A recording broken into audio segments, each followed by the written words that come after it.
अलिबाग तालुक्यातील चोंढी गावातील तब्बल 12 वर्षांपूर्वी घडलेल्या प्रकरणाचा न्यायालयीन निकाल जाहीर झाल्यानंतर निर्दोष सुटलेला नितेश सुनील गुरव याचा हृदयविकाराच्या झटक्यानं अंत झालाय।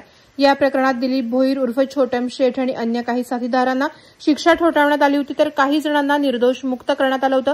निर्दोष सुटलेल्या नितेश गुरवला निकालाचा धक्का सहन न झाल्याने त्याने काही तासात प्राण सोडल्याचे समजते। मिळालेल्या माहितीनुसार चोंढी गावात 12 वर्षांपूर्वी 2 गटांमध्ये वाद झाले होते। यात काही जण जखमी झाले होते। याबाबत गुन्हा दाखल होऊन प्रकरण न्यायालयात प्रलंबित होतं। दीर्घ सुनावणीनंतर न्यायालयानं बुधवार दिनांक 30 ऑक्टोबर रोजी निकाल दिला।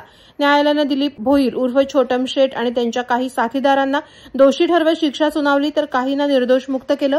निर्दोष मुक्त झालेला नितेश सुनील गुरव हा या निकालानंतर न्यायालयाबाहेर आल्यावर काही काळ भावनिक अवस्थेत होता। सहकाऱ्यांच्या सांगण्यानुसार नितेशने या प्रकरणाचा दीर्घ मानसिक ताण घेतला होता। न्यायालयीन चढ-उतार आणि निकाल याबाबतचा धक्का सहन न झाल्याने त्याला न्यायालयाच्या आवारातच छातीत दुखू लागले। झिराड येथील घरी जाताना त्रास अधिकच जाणवू लागल्याने उपचारासाठी त्याला खासगी रुग्णालयात नेण्यात आलं, परंतु रुग्णालयात नेण्यापूर्वीच त्याचा अंत झाला। स्थानिक पोलिसांनी घटनेचा पंचनामा करून पुढील तपास सुरू केलाय।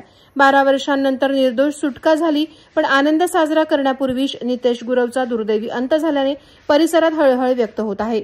वादळवारा लाईव्हसाठी अमोल कुमार जैन आणि धनंजय कवठेकर, अलिबाग। नवी मुंबई व रायगड जिल्ह्यातील ताज्या बातम्या आणि घडामोडींसाठी सबस्क्राईब करा वादळवारा लाईव्ह चॅनल आणि दाबा बेल आयकॉन।